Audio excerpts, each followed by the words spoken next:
Muitas vezes, nesta guerra atual contra o Irã, nós olhamos para a história e perguntamos em quais outras guerras cometemos erros. E, inevitavelmente, a Guerra do Vietnã entra na conversa.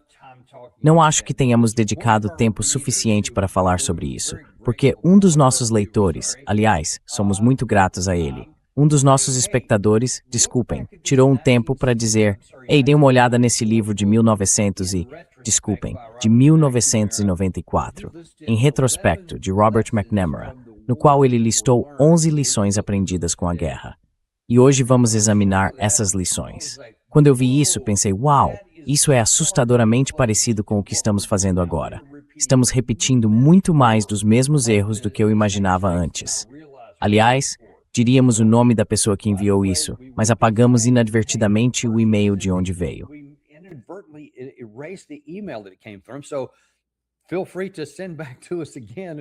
Fique à vontade para nos enviar isso de novo, e na próxima vez vamos agradecer mencionando seu nome. E só como observação, nós realmente prestamos atenção no que nossos espectadores dizem. Quando vocês têm boas ideias, a gente vai atrás delas. Aliás, já tivemos convidados no programa que começaram sendo apenas espectadores. Então, isso é definitivamente algo interativo. Parabéns e obrigado por isso. Porque quando vi o que você enviou, pensei: sim, isso é muito bom. E vamos entrar nesse assunto. Vamos começar por como aquela guerra começou. Talvez você conheça o chamado Incidente do Golfo de Tonkin, que foi o que realmente desencadeou nossa escalada no Vietnã e levou a tantos desastres. E daí vem este livro, de Robert McNamara, ex-secretário de Defesa, que escreveu a obra meio como um meia-culpa para explicar o que aconteceu.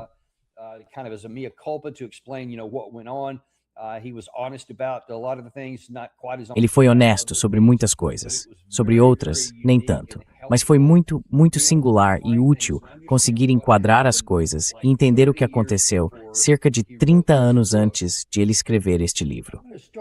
Vou começar mostrando algo sobre o incidente do Golfo de Tonkin. Foi isso que o secretário disse quando apareceu diante das câmeras de televisão. Porque muita coisa relacionada a se dirigir à nação e tudo mais, que hoje tratamos como rotina e que mostramos aqui no nosso programa todos os dias, na verdade começou mais ou menos na era do Vietnã. Foi aí que esse tipo de prática começou. E vocês vão ver que ainda usamos religiosamente, até hoje, grande parte desse manual. Aqui está o secretário McNamara explicando ao povo americano por que entraríamos em guerra no Vietnã.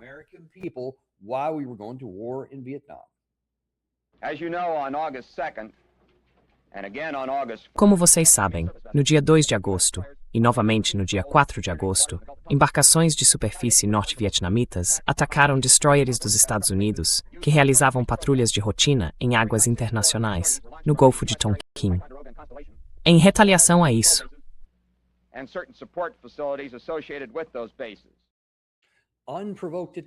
ataques não provocados, como ele.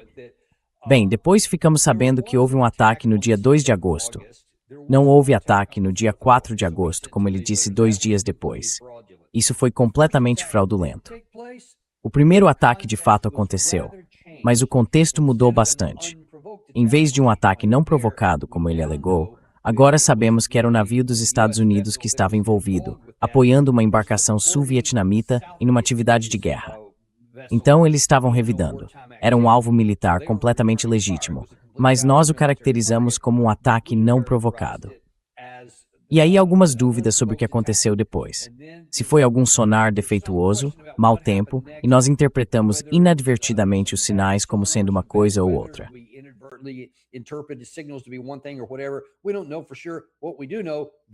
Não sabemos ao certo. O que sabemos é que não houve um segundo ataque, mas isso não atrapalhou uma boa história. Então continuaram dizendo: sim, é isso, um ataque não provocado, temos que responder. E aí atacamos essas bases por toda parte, e ele passou a mostrar um grande gráfico, exibindo várias coisas que estavam sendo atingidas e assim por diante. E então, lá vamos nós. Agora estamos em guerra. Porque quando você começa a atacar bases militares do outro lado, como vimos no Irã, eles vão responder. Eles retaliam. Então a forma como isso começou foi muito parecida com a dos Estados Unidos. Há algumas diferenças, mas também foi baseada em fraude. Quero dizer, você certamente pode olhar para a guerra de 2003 contra o Iraque. Aquilo foi fraudulento. A alegação de armas de destruição em massa. Meu Deus, há uma ameaça iminente.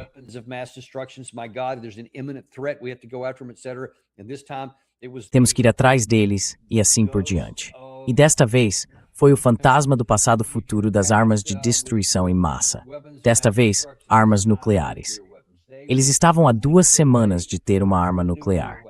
Evidentemente, já analisamos isso vezes suficientes para dizer que era completamente fraudulento. Nada disso era verdade. Nossa comunidade de inteligência disse ao presidente que aquilo não era verdade. Ele não se importou. Era simplesmente o que ele queria usar.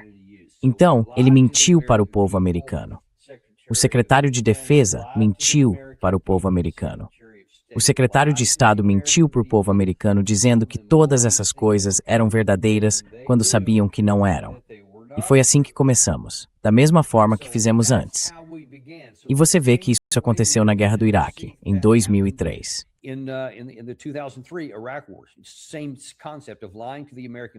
O mesmo conceito de mentir para o povo americano e montar um grande caso em cima de algo que não aconteceu para enganar o povo americano. Então, como vocês veem, isso tem uma longa história. Vamos aos pontos concretos aqui, porque havia 11 pontos mencionados neste livro sobre a visão de McNamara, 30 anos no futuro, a respeito das coisas que ele avaliou mal.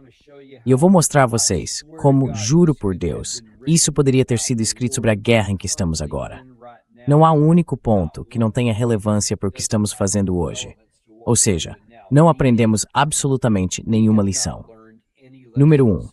Avaliamos mal as intenções dicas dos nossos adversários.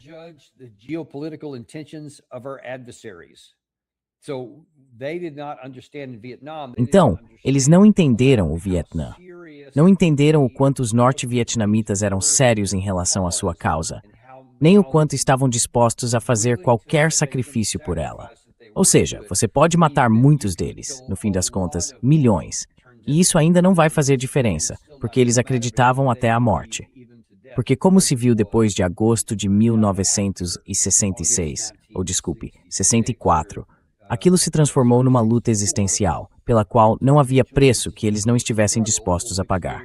E continuamos a bombardeá-los o tempo todo. Acabamos estendendo isso para o Laos e o Camboja, atingindo as linhas de abastecimento e assim por diante. Sempre avaliamos mal as intenções deles e o tipo de pessoas que eram.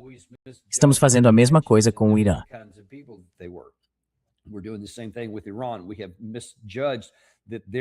Nós julgamos mal ao achar que eles estão sujeitos aos mesmos tipos de pressão que nós. Eles são diferentes. Segundo ponto. Nós vimos o povo e os líderes do Vietnã a partir da nossa própria experiência. Essa é uma das coisas que estamos violando de forma mais grave neste momento.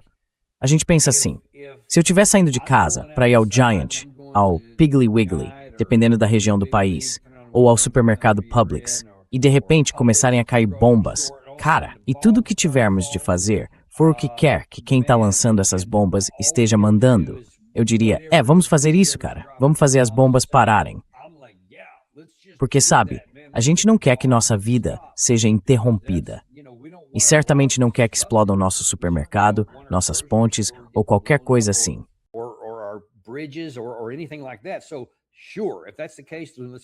Então, claro, se esse for o caso, vamos acabar com isso.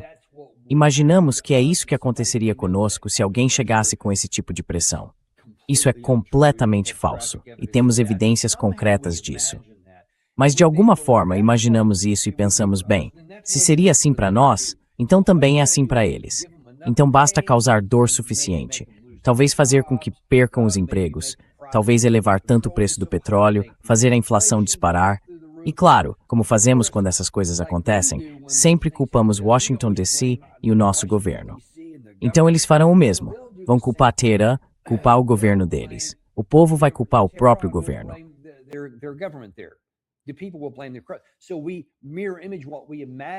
Então projetamos neles aquilo que imaginamos que aconteceria se estivéssemos por cima deles. E sabe de uma coisa? Não é assim. Eles são completamente diferentes por causa disso. E aliás, toda essa analogia é profundamente falha, porque nós não reagiríamos dessa forma se estivéssemos recebendo aquilo. Pearl Harbor, 11 de setembro. Temos evidências diretas e explícitas de exatamente como reagimos quando isso acontece. Quando interpretamos que alguém nos deu um golpe baixo, naturalmente não vamos acreditar que essa pessoa tinha justificativa para fazer o que fez, porque todo mundo alegava que tinha justificativa. Não nos importa qual era a justificativa deles. Foi contra nós. We don't care what their justification was. It was against us, therefore we hated them and hated what they did to us. Portanto, nós os odiávamos e odiávamos o que fizeram conosco.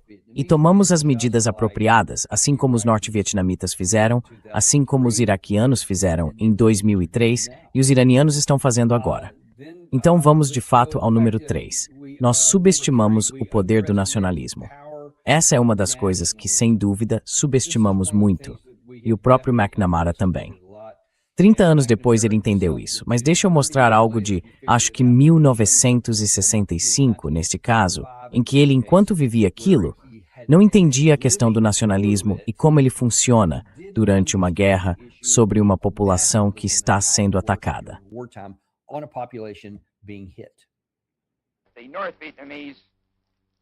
Os norte-vietnamitas esgotaram ou reduziram drasticamente a fonte de indivíduos que poderiam ser recrutados, treinados e enviados de volta para lutar no Vietnã do Sul.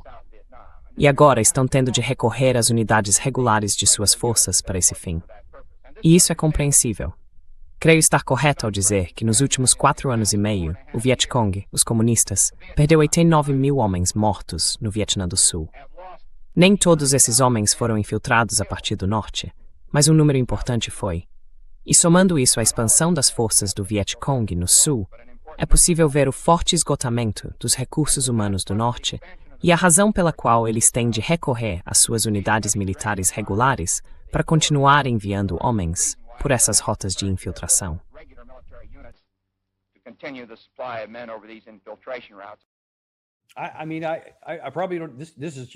Quer dizer, eu provavelmente não. Isso aqui está contando sua própria história. Quando você o ouve dizer isso, em primeiro lugar, com licença, a gente pensa na guerra entre Rússia e Ucrânia. Há anos, nós dizemos a vocês que a Rússia está perdendo tantos homens. Eles estão perdendo 1.000 homens por dia, 2.000 homens por dia. Estão usando peças de geladeira, não têm o bastante e continuam trazendo gente. Trazem todas essas pessoas de outros países. Estão trazendo os norte-coreanos porque estão ficando sem tudo isso. A gente diz isso o tempo todo na guerra do Irã. A gente fica dizendo, sabe, eles perderam tantos homens que nós destruímos os... Mas isso parece a música tema favorita do presidente Trump. Ele devia colocar isso ao som de YMCA. Talvez ficasse mais feliz assim.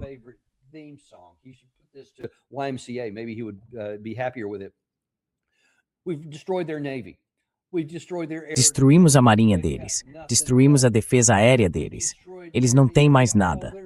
Destruímos quase toda a capacidade de mísseis deles, toda a capacidade de construção, a capacidade de fabricação e assim por diante. Sabemos que ainda tem um pouco aqui e ali, mas destruímos tudo. E então a qualquer dia eles vão desmoronar. Vamos impor só mais algumas sanções e então eles vão desmoronar. Isso nunca foi verdade no Vietnã. Nunca aconteceu. Ficou muito pior. Ficou radicalmente pior para os norte-vietnamitas.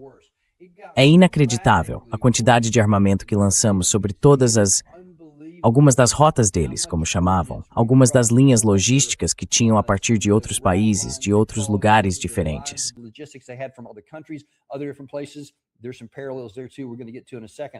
Há alguns paralelos aí também, aos quais vamos chegar daqui a pouco.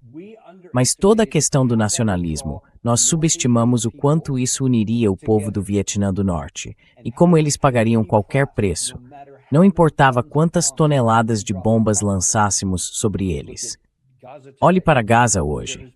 Acho que foi lançada mais tonelagem de bombas ali do que a maior parte da Europa sofreu na Segunda Guerra Mundial. E eles nunca desistiram. A Ucrânia recebeu todo tipo de bombas, mísseis, projéteis de artilharia, drones, armas leves e fogo de tanques que você possa imaginar. E eles também ainda não desistiram. Eu diria que eles não conseguem sobreviver a uma guerra de longo prazo com a Rússia. Isso está se tornando uma guerra de desgaste que eles acabarão perdendo.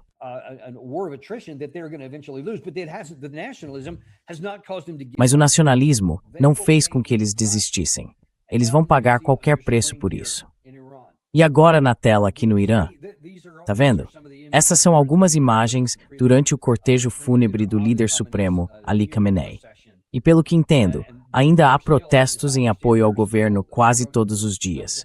Então eles continuam dizendo todas essas coisas. Não importa quantas bombas tenhamos lançado, quantos mísseis tenhamos usado, quantos navios deles tenhamos destruído. Isso só os aproxima mais. E faz com que resistam a nós com mais força. Porque é isso que o nacionalismo faz. É o que ele faz no Irã, é o que faz na Ucrânia, é o que faz na Rússia, foi o que fez no Vietnã do Norte.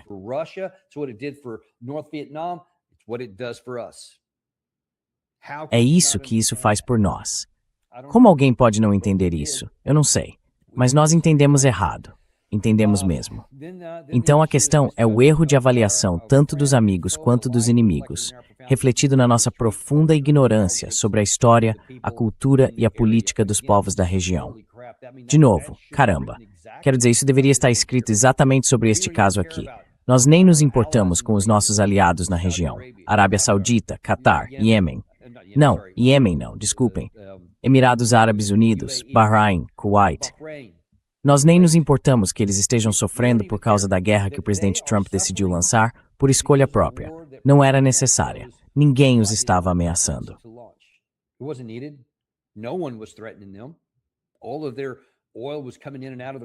Todo o petróleo deles entrava e saía da região sem problema nenhum. E estaria assim até hoje, se tivéssemos aceitado as negociações que nos foram oferecidas em 26 de fevereiro deste ano. Nós não nos importamos com isso. E aí você fala em subestimar a cultura. Tivemos Alistair Crook no nosso programa muitas vezes, explicando isso em grande detalhe, além de outras pessoas que trouxemos ao programa e que estiveram no terreno, no Irã. E elas dizem, só pode ser brincadeira. Vocês não sabem nada sobre o adversário de vocês? Eles vão pagar qualquer preço, porque a cultura deles é uma cultura de sofrimento. A religião deles é uma religião de sofrimento. Eles têm uma história de sofrimento e de nunca desistir.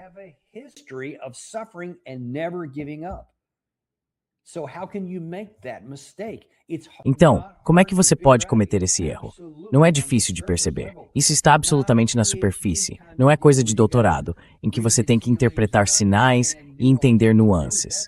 Cara, isso está bem na sua frente. E a gente continua aprendendo isso de novo por causa do nosso fracasso. Vamos seguir.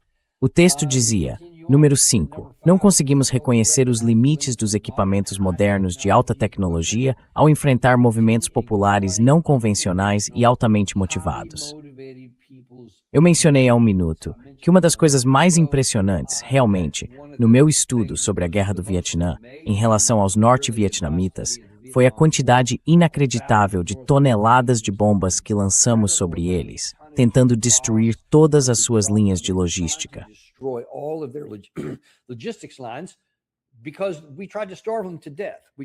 Porque tentamos matá-los de fome.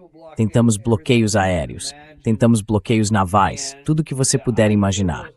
E a ideia era, vamos forçá-los a se render pela fome, assim como estamos tentando fazer agora no Irã. Achamos que vamos forçá-los a se render pela fome com aquele bloqueio naval no Golfo de Omã. Mas como estamos descobrindo, isso não está funcionando. Na verdade, também não funcionou no Vietnã. E agora, de 1966, temos aquele mesmo secretário de defesa que nunca entendeu isso, enquanto estava numa posição em que podia fazer algo a respeito. Veja o que ele disse na época.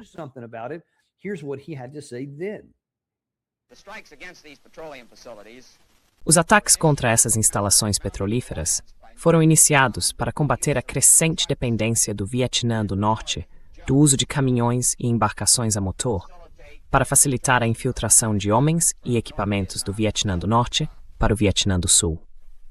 Todos os pilotos da Marinha e da Força Aérea que participaram desses ataques receberam instruções específicas de seus oficiais comandantes sobre a importância de evitar áreas civis e zonas urbanizadas. Eles foram plenamente familiarizados com os alvos e com o terreno ao redor.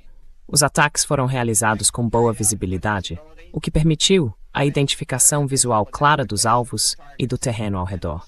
A decisão de atacar esses alvos foi tomada para restringir e tornar mais dispendiosos os esforços de infiltração do inimigo. So again, I mean, Então, de novo, quer dizer, se você acabou de ouvir isso, seria compreensível pensar, espera aí, não é isso que estamos fazendo agora? O que a Ucrânia está tentando fazer com a Rússia? O que a Rússia está tentando fazer com a Ucrânia? O que estamos tentando fazer com o Irã? O presidente Trump repete, sem parar. Escutem, tudo o que vou fazer é em breve, se eu voltar, atingir os produtores de eletricidade deles, as instalações de petróleo. Isso vai derrubá-los. Isso vai resolver a situação. É isso que ele continua dizendo a vocês. Não funcionou naquela época. Não vai funcionar agora. Tenho implorado a qualquer pessoa disposta a ter algum tipo de entendimento racional, mesmo que não saiba absolutamente nada de história.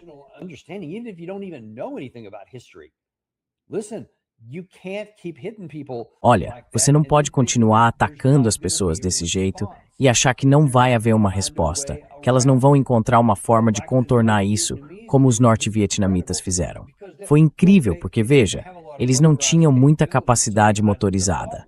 Então a ideia era, vamos atacar as instalações de petróleo deles, depois essas rotas de abastecimento e as estradas que eles usam.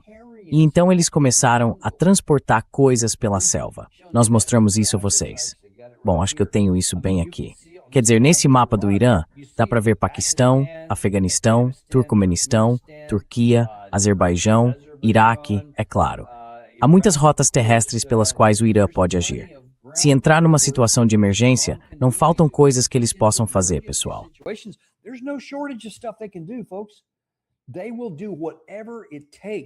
Eles vão fazer o que for preciso para continuar sobrevivendo. Você não vai conseguir tirá-los de cena com bombardeios.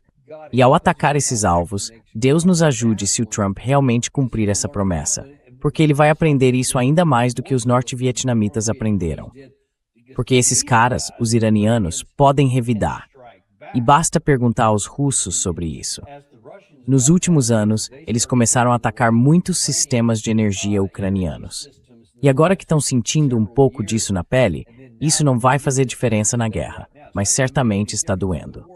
E saibam que mesmo contra esses mesmos alvos, até um lado mais fraco vai revidar. O Irã certamente vai revidar. E isso vai custar muito mais aos nossos aliados do Golfo, porque diferentemente deles, o Irã é um país grande.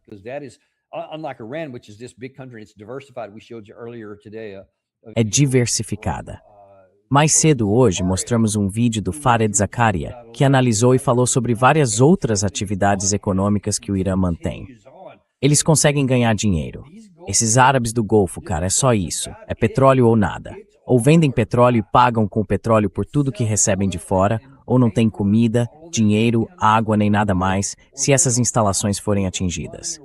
É por isso que até agora não tivemos esses ataques que o presidente Trump vem ameaçando fazer. Porque eles ou estão implorando a ele ou gritando com ele para não fazer isso. Eles sabem que não podem se defender, e essas instalações serão atingidas e levará anos para se recuperar. E nenhum deles sabe se sobreviverá politicamente a isso, se a situação chegar a esse ponto. Esse é um dos motivos pelos quais eles fazem isso.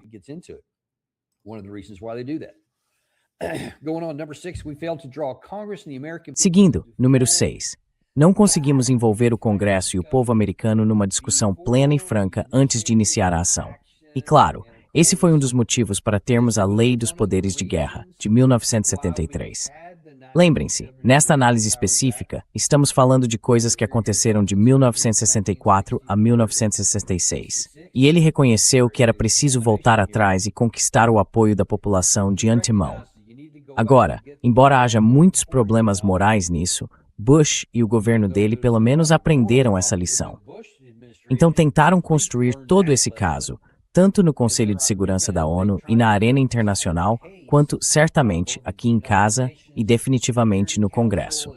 E ele acabou conseguindo autorização para o uso da força militar e assim por diante, com base no impacto emocional posterior ao 11 de setembro. Mas eles foram lá e fizeram isso.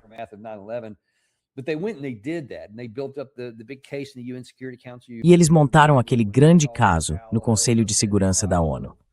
Você talvez se lembre de quando Colin Powell ergueu aquele frasco, do que provavelmente era açúcar de confeiteiro, para alegar que aquilo era antraz suficiente para matar um grande número de pessoas. seja lá quantas. Tentaram inflar isso. Desta vez, nós não fizemos isso. Trump não fez nada. Na verdade, estamos negociando com eles. Estamos negociando com eles nessa questão. Depois de já termos feito uma guerra no ano passado, uma guerra de 12 dias, estamos negociando com eles para tentar encontrar um fim para esse suposto programa de armas nucleares. E aí, nem nos demos ao trabalho de fazer nada. E como eu apontei na época, até antes, e certamente depois, vocês violaram a Lei dos Poderes de Guerra de 1973.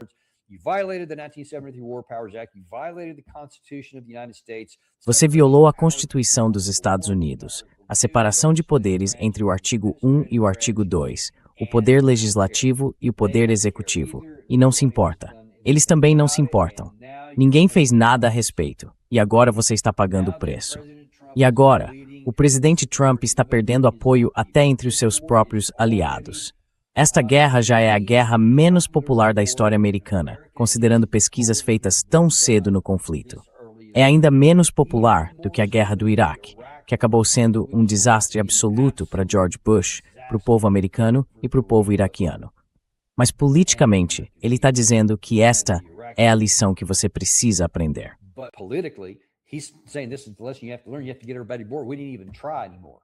É preciso trazer todo mundo a bordo. Nós nem tentamos mais.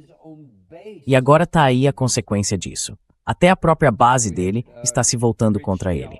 Tivemos o Rich aqui outro dia, o Rich Baris, o pesquisador que vai à Casa Branca muitas vezes para dizer a verdade ao Trump.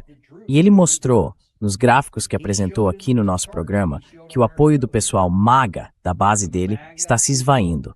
E essa perda está se acelerando. O que está acontecendo? E o Trump disse, há alguns dias, acho que neste fim de semana, que não está preocupado se os preços da gasolina estão subindo, porque, na cabeça dele, vale a pena impedir que o Irã tenha uma arma nuclear que eles nunca tiveram e que nós não estamos buscando.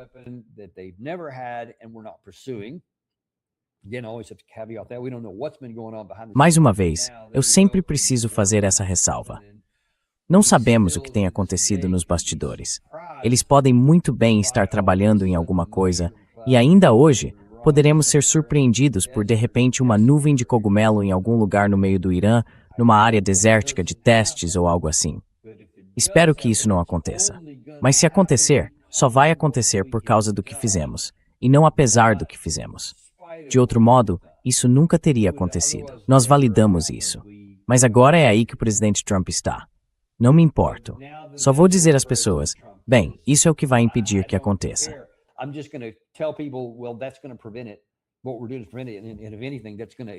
O que estamos fazendo é impedir isso.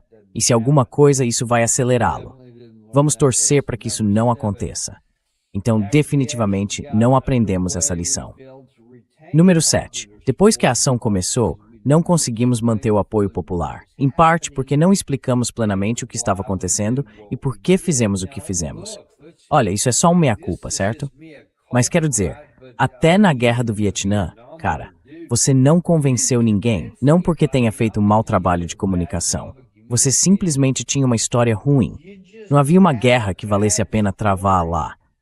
Foi isso que as pessoas perceberam. Essa é a situação aqui.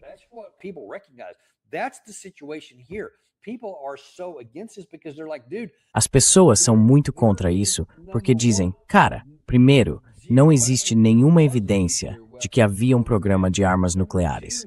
Segundo, deixa eles resolverem isso no Oriente Médio. Israel tem armas nucleares. Todo mundo sabe disso. Eles já estão equilibrados.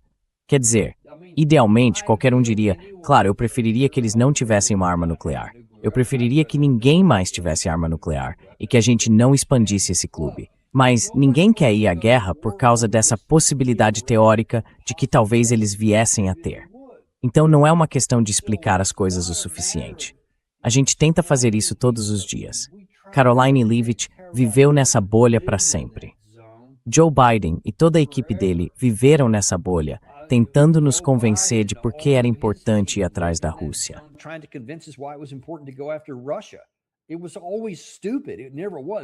Sempre foi estúpido. Nunca foi uma boa ideia. E também não aprendemos essa lição lá. Então a questão é, você precisa ir ao povo. E se tiver algo que seja realmente importante e tenha significado, você consegue trazer o povo junto. E aí, se isso for necessário para a sobrevivência nacional, para impedir que você seja atacado ou para responder a um ataque real, no estilo Pearl Harbor, aí é outra história. Fora isso, fora uma situação diferente assim, não vá para a guerra. E claro, esse é o grande problema desses amantes da guerra e de todo esse grupo de elite que vive para a guerra. Lindsey Graham era o pior deles enquanto estava vivo. Mas nossa, tem muita gente pronta para ocupar o lugar dele agora. But man, there's plenty of people ready to fill his shoes right now. There's no shortage of people that keep going on television. Não faltam pessoas que continuam indo à televisão e dizendo a todo mundo porque é tão importante continuar lutando guerras. E talvez devêssemos entrar em Cuba. Talvez, sabe, manter o que temos na Venezuela. Talvez façamos alguma coisa no México. Talvez façamos alguma coisa no Canadá. Talvez façamos alguma coisa na Grécia. Entende o que estou dizendo? Toda vez que você olha, estamos procurando outro lugar para ir. Sempre há algum demônio que precisa ser combatido com forças militares em algum lugar. Nem falamos de diplomacia. Nem falamos do que pode de fato melhorar o nosso país. E aí está um dos grandes erros que eles cometeram no Vietnã e continuam cometendo até hoje.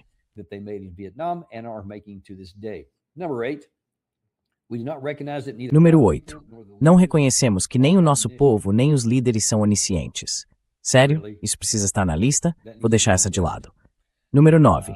Não defendemos o princípio de que uma ação militar dos Estados Unidos só deve ser realizada em conjunto com forças multilaterais, plenamente apoiadas pela comunidade internacional. Quer dizer, algumas dessas são tipo, sabe, não percebemos que se você colocar a mão numa chapa quente, vai doer. Quem diria? Sem brincadeira. Quer dizer, obviamente, se você vai entrar em alguma outra guerra, a não ser que tenha sido atacado, você vai querer tentar fazer isso numa situação multilateral. Mas esse era o problema naquela época, e ainda é agora.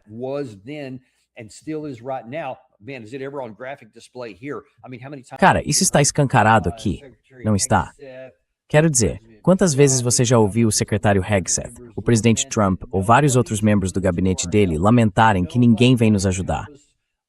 Ninguém quis nos ajudar a abrir o Estreito de Hormuz. Ninguém mandou forças navais. Ninguém mandou forças aéreas para participar disso. Porque a guerra é estúpida, cara. Não é difícil entender isso, gente. Você não precisa do McNamara de 30 anos atrás para nos dizer porque algo de 30 anos antes disso era uma má ideia. As pessoas já sabiam naquela época. Sabiam em 1996. Sabem hoje. As pessoas não são tão estúpidas quanto às vezes pensamos que são. E quando você faz algo que não faz o menor sentido, elas não vão gostar.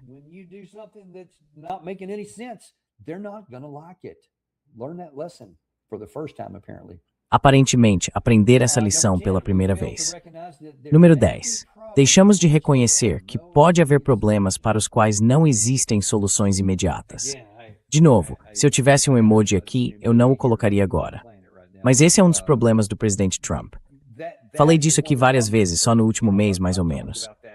Não há reconhecimento de que temos limites para o nosso poder. Na verdade, ele disse de forma categórica e expressa que não há limites. Não há limite algum para mim, apenas os que eu mesmo imponho.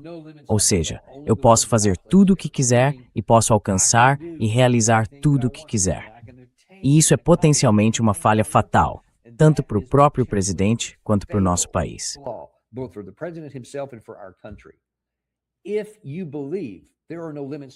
Se você acredita que não há limites para o seu poder e que pode fazer qualquer coisa, então vai continuar tomando ações tolas, correndo riscos tolos e se metendo em operações militares, combates e guerras que pensa, claro, eu posso vencer porque eu quero.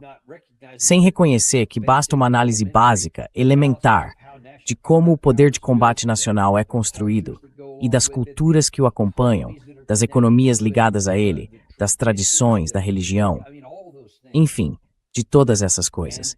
E dá para avaliar muita coisa disso. E se não for como foi com a Venezuela, quero dizer, não havia nada que eles pudessem fazer. Iraque, em 2003. Nós podíamos entrar lá, fosse ou não uma boa ideia. Achasse alguém que deveríamos ou não, fosse moral ou não, fosse legal ou não.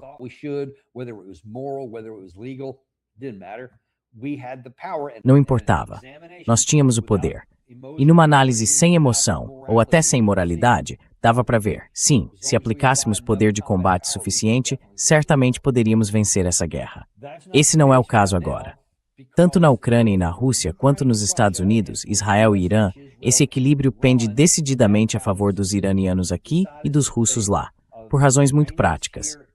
De novo, tirando o nacionalismo da equação, tirando as emoções e olhando só para os vomites, o Irã tem uma capacidade defensiva que não conseguimos superar. A Rússia capacidade ofensiva que não conseguimos.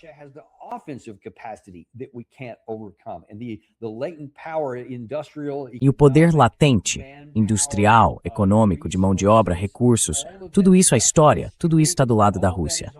Nenhum dos dois vai conseguir superar isso. E por que essa é uma lição que precisa ser reaprendida? Quero dizer, diabos, pelo que parece, ela nem foi aprendida da primeira vez, mas certamente precisa ser reconhecida agora. E por fim, número 11. Falhamos em organizar os escalões mais altos do Poder Executivo para lidar de forma eficaz com a gama extraordinariamente complexa de questões militares e políticas.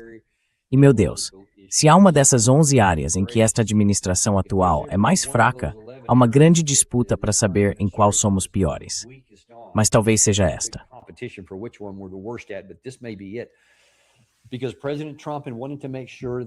Porque o presidente Trump quis garantir que tivesse apenas as pessoas mais leais em todos os cargos de seu gabinete.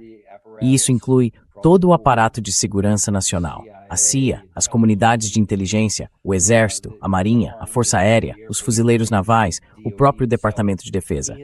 Ele garantiu que só os bajuladores mais leais conseguissem esses cargos, e não pessoas competentes. E como os militares viram, qualquer um que saia da linha, até mesmo os oficiais generais, durante o primeiro ano e meio, mais ou menos, do governo, eles demitem num piscar de olhos. Agora eu tenho defendido que muitos dos oficiais generais, e falei isso mais cedo hoje, precisam ser todos substituídos. Precisamos trazer um novo grupo, sangue novo, pessoas que vão fazer as coisas certas. Mas essas pessoas não foram demitidas apenas porque eram incompetentes.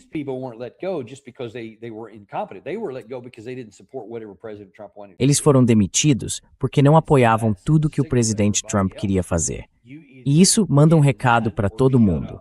Ou você se alinha, ou fica calado. Mas se sair da linha e disser algo que ninguém quer ouvir, você vai perder o emprego, vai ser demitido. E isso aconteceu muito.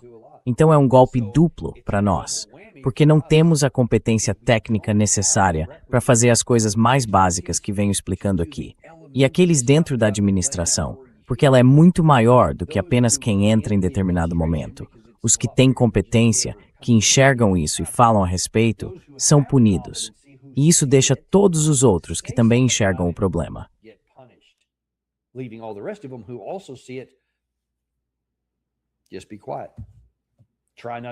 Fiquem quietos.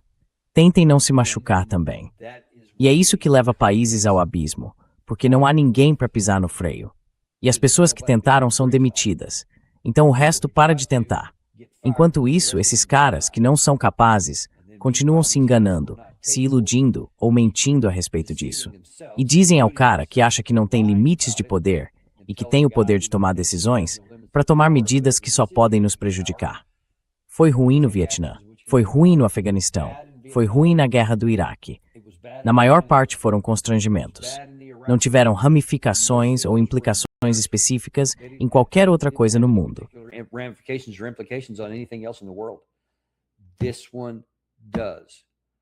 Este também. O da Rússia e Ucrânia também tem o potencial de explodir numa guerra mundial que poderia nos arrastar e então se transformar numa luta existencial para nós. Este também tem esse potencial. Este tem a possibilidade de paralisar não só a nossa economia, mas a economia global. Não apenas uma recessão, mas uma depressão, da qual seriam necessários anos e anos de sofrimento para sair. E esse tipo de coisa, com muita frequência, gera conflito interno no nosso próprio país, conflitos civis. E então surgem ameaças internas. Isso acontece o tempo todo. Pergunte à França, em 1789, como isso terminou.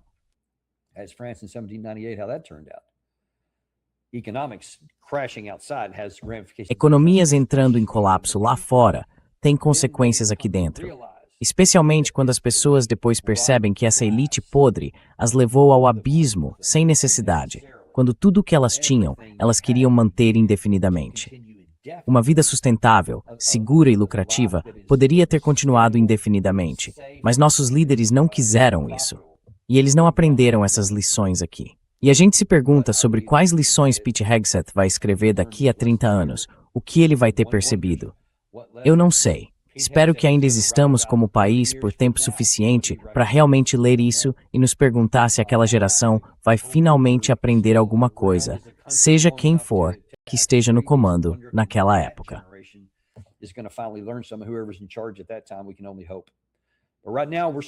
Só podemos esperar. Mas, neste momento, estamos soando o alarme. Não nos intimidamos e não fazemos concessões. Vamos continuar dizendo a verdade a vocês, aconteça o que acontecer. Se quiser ler mais sobre isso, procure em Retrospect. Está na Amazon. Dá para encomendar praticamente em qualquer lugar. Você pode ver mais. Talvez ache que está lendo sobre as guerras que estamos travando agora, porque ainda não aprendemos as lições. Muito obrigado, pessoal. Nos vemos amanhã, no Daniel Davis Deep Dive. Sabe, eu não tento convencer vocês a comprar ouro, nem dizer como administrar sua carteira de ações.